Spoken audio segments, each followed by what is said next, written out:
那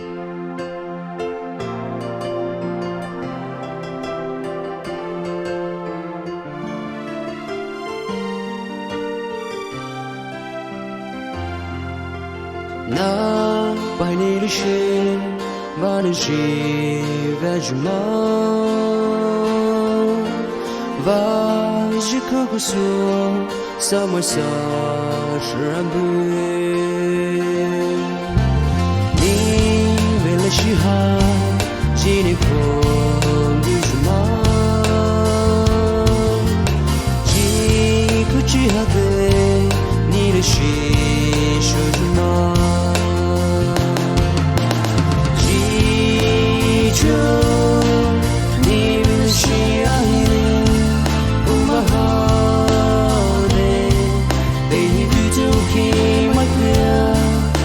so good, I'll be here to the great good, chỉ đừng nên chỉ ngài lại ngồi, ngài lừa hồi, lừa xa và giúp cô kỷ niệm, bây giờ về đi cho sớm.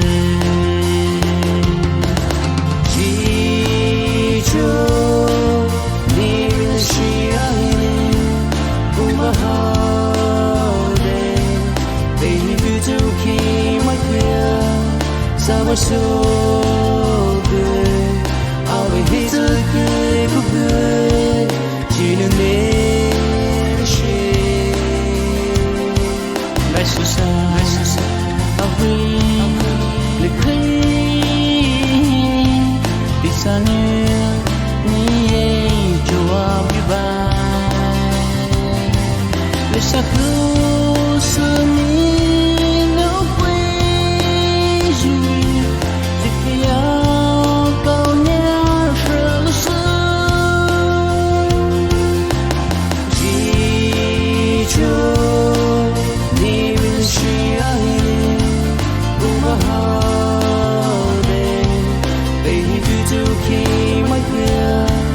Summer so good, I'll be here to the great good, chỉ đừng nên